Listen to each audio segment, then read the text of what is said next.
This little light of mine, I'm gonna let it shine, let it shine, let it shine, let it shine. So the first thing I should share is that it is 20 past 4 in the afternoon here in India, and I'm recording this video, and that's relevant or noteworthy because for literally years, because of the illness, Lyme disease, I would have to cut all of my activity off more or less by 11 a.m.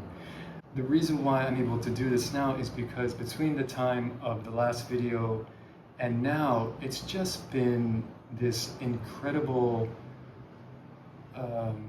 wave of expansion, and I cannot even get you caught up with what has happened between that last video and now. And India is acting as a kind of homeopathic medicine, and I find this somewhat funny and also interesting because I don't think any medical professional, knowing my suite of symptoms, which have been all more or less neurologically based, would have advised me to go to India because it is sensory overload. It is like kind of crazy out on the streets just with all the honking and the lights and the noise and this and the this and the that.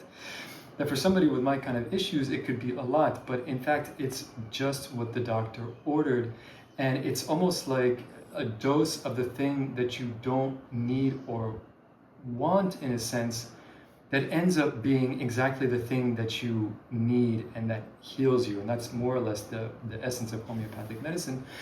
And it's just been such a blessing to be here on so many different levels, so healing. And I'm just so grateful to be here for many different reasons. And there's so many people I could personally thank for that. And I think on camera, the one person who I'll recognize specifically is my dear friend Bhumika, whose house I'm staying in and recording from right now. So she's also a coworker, a colleague.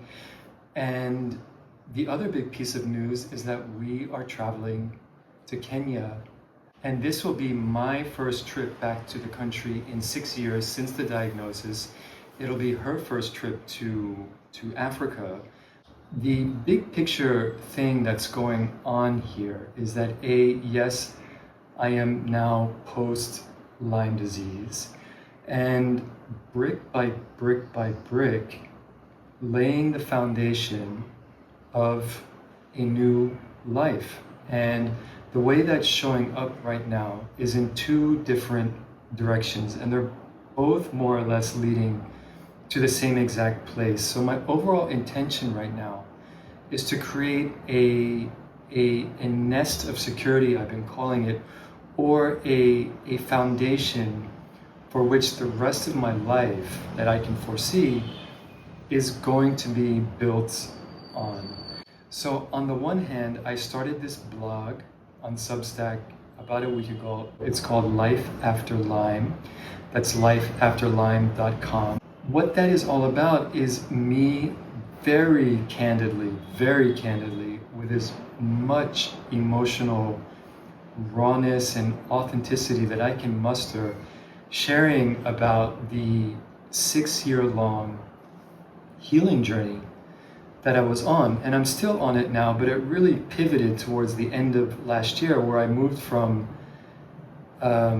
being in the disease to now being post-disease, after the kind of acute aspect of it, and now rebuilding my life and getting used to a new type of normal. And it's really just going to go scene by scene by scene by scene over the years, little vignettes, and it's meant for me to help process the experience.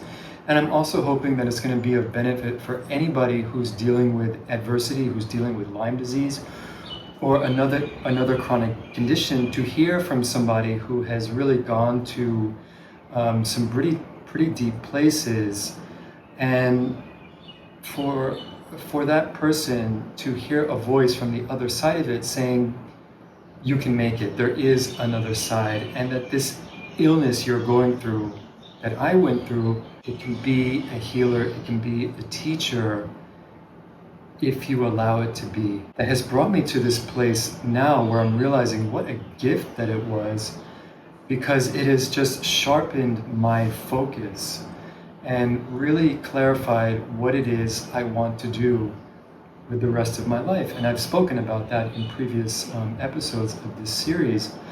So I'm in the process of actually building that intention right now. So the blog is a part of it. And the other part of it has to do with this nonprofit that we call Matab. So I'm also thinking about the future of this organization. I'm thinking about the sustainability of it. I'm thinking about my personal sustainability. And this trip to Kenya that's coming up in just a month is very much connected to that. So it's not a normal trip, as I was talking about in the emails and on the article I wrote about it. It is a reunion with the family there, the people on the ground who I've known for over a decade.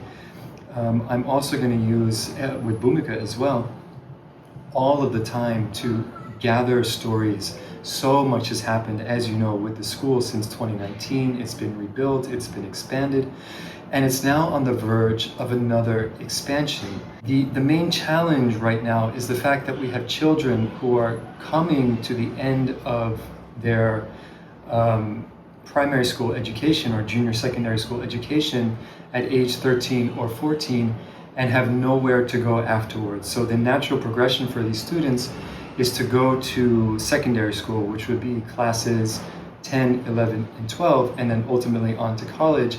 And if they do not have scholarship or some other way to gather the fees for secondary school, they cannot continue their education. So right now, because of the standing of the school, it is a professional academic institution now. The kids that are graduating are really motivated.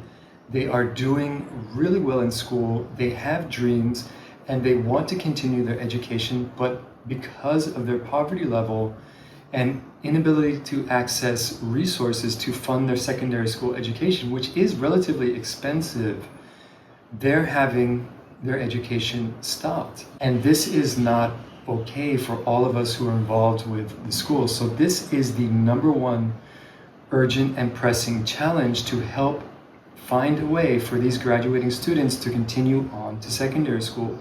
So the whole idea now is to build a secondary school from scratch. That is going to be our central focus on the ground in Nairobi, to gather all of the information needed to make a compelling case. And I think that's going to help connect us to the people who are going to make this dream we're holding right now a reality. So this is what we're going to be working on and building in Nairobi in just over a month. And I am so excited that this is all unfolding. And I'm so grateful to all of you who gave, because this was a grassroots effort. I came to you with this intention to travel to Kenya for these reasons that I just laid out. And thanks to some really incredible acts of generosity and support, the entire trip for two, it's not just me, for two individuals, was fully funded. The other aspect of this trip is that we're going to spend 2 weeks in the west of the country in a rural farming village where I own a small plot of land and have been doing various distribution programs for orphan kids, especially during Christmas over the past many years. So we're also going to be there gathering stories and gathering information to eventually launch a community center for orphan kids that will also focus on farmer poverty issues. And it's not my intention to go into all the details about that project here, but again, this is building the future. This is another project along with the secondary school that I'm very, very much invested in and committed to. We want to try to answer that question. How do we sustain the rural farming life? Because big picture, I think that is the way forward for humanity during this time of chaos and upheaval. I think it's going to push us back to nature and back to our ancestral ways. So part of my intention is to see how do we start that process now. And that is the idea with the Umoja Center. So again, we'll be in the village, gathering stories, gathering information, meeting with all of the local stakeholders, the government, and getting ready to make a case for that center, which we hope to launch within the next few years. So my vision is to make this trip, make these compelling cases. We'll see the documentary film get made. Eventually we'll see the secondary school get built. We'll see the Umoja Center get built. And we will then really have, like I'm seeing in my personal life, expanded the nonprofit. Perhaps something has happened also with the blog. I would like to see that eventually become a book. And again, this is not for personal gain. This is not for money. This is not for notoriety or any of these things. This is what I want to do with the gift of life that I was given for the second time. I want to use it to the fullest. And I really think of Steve Jobs here, because his motivator, as he was very vocal about, was death. He knew he had a limited lifespan, so he said, why not make a dent in the universe? And agree or disagree with how he used his time, he made a dent in the universe. And I very much feel that kind of spirit with what I'm up to now. I want to use my gift of life, this post-illness life that I'm in, for the benefit of others, to enjoy myself, to live a comfortable life, and to ultimately be able to help more and more people as the time evolves and more people and communities need help. I want to be in a very good position to do so. So what's unfolding right now and what you're seeing on camera and in my written work is the first steps of this process. The first initial bricks are being laid for this foundation, which I hope in the end will turn into a beautiful building that's able to serve many people, including myself. So thank you so much for being a part of the journey. Until next time, I love you all and God bless. Take care.